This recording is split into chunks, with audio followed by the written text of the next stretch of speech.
যে হাদিস দিয়ে শেষ করেছেন হযরত আবু হুরায়রা রাদিয়াল্লাহু তাআলা আনহু থেকে বর্ণিত, তিনি বলেন কালিমাতানি হাবিবাতানি আই মুজিবাতানি ইলার রহমান সাকিলাতানি ফিল মিজান খাফিফাতানি আলাল লিসান সুবহানাল্লাহি ওয়া বিহামদিহি সুবহানাল্লাহিল আযীম।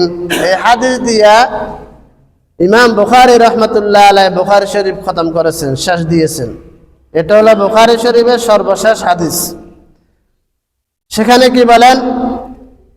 হযরত আবু হুরায়রা রাদিয়াল্লাহু তাআলা আনহু থেকে বর্ণিত, তিনি বলেন আল্লাহর হাবিব সাল্লাল্লাহু আলাইহি ওয়াসাল্লাম ঘোষণা করেছেন, দুটি কালিমা এমন রয়েছে যে দুটি কালিমা দুনিয়াতে কোনো বান্দা যখনই পাঠ করে আল্লাহ রাব্বুল আলামিন ওই বান্দাকে জান্নাত দেওয়া, ওই বান্দাটাকে জান্নাতের মধ্যে পৌঁছানো আল্লাহ রাব্বুল আলামিনের জন্য কর্তব্য হয়ে যায়। বলেন সুবহানাল্লাহ।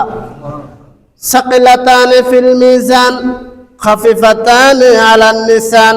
আল্লাহর হাবিব বলেন ওই দুটি কালিমা আমলনামা দাড়ি পাল্লাকে ভারী করে দেয় আর জবানে উচ্চারণ করতে অত্যন্ত হালকা।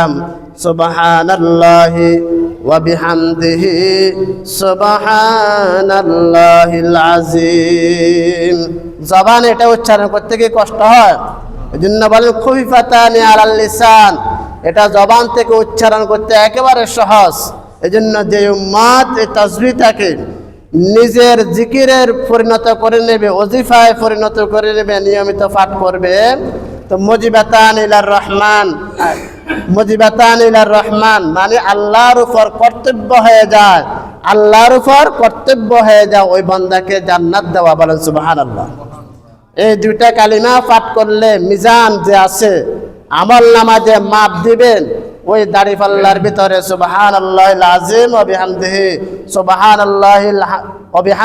সুবহানাল্লাহিল আযীম যখন দিবে ওই আমল নামাটাকে ওই দাড়ি পাল্লাটাকে ভারী করে দিবে। বলেন সুবহানাল্লাহ। তো আমল করবো তো ইনশাআল্লাহ। যখনই সময় পান কাজে কর্মে কোনো ব্যাঘাত ঘটবে না। আপনি হাঁটতেছেন, আপনি শুইতেছেন, আপনি ঘুমাইতেছেন, এভাবে আপনি বসে আছেন, মসজিদে আসছেন, কি করবেন? তা আপনি তাসবিহটা পাঠ করেন সুবহানাল্লাহি ওয়া বিহামদিহি সুবহানাল্লাহিল আযীম। নিয়মিত যখন পাঠ করে এটা অভ্যস্ত হয়ে যাবেন তো আল্লাহ তাআলা আপনাকে অবশ্যই জান্নাত দিবেন। এই আমল করার জন্য আমরা প্রত্যেকে চেষ্টা করবো। সবাই বলি আমিন।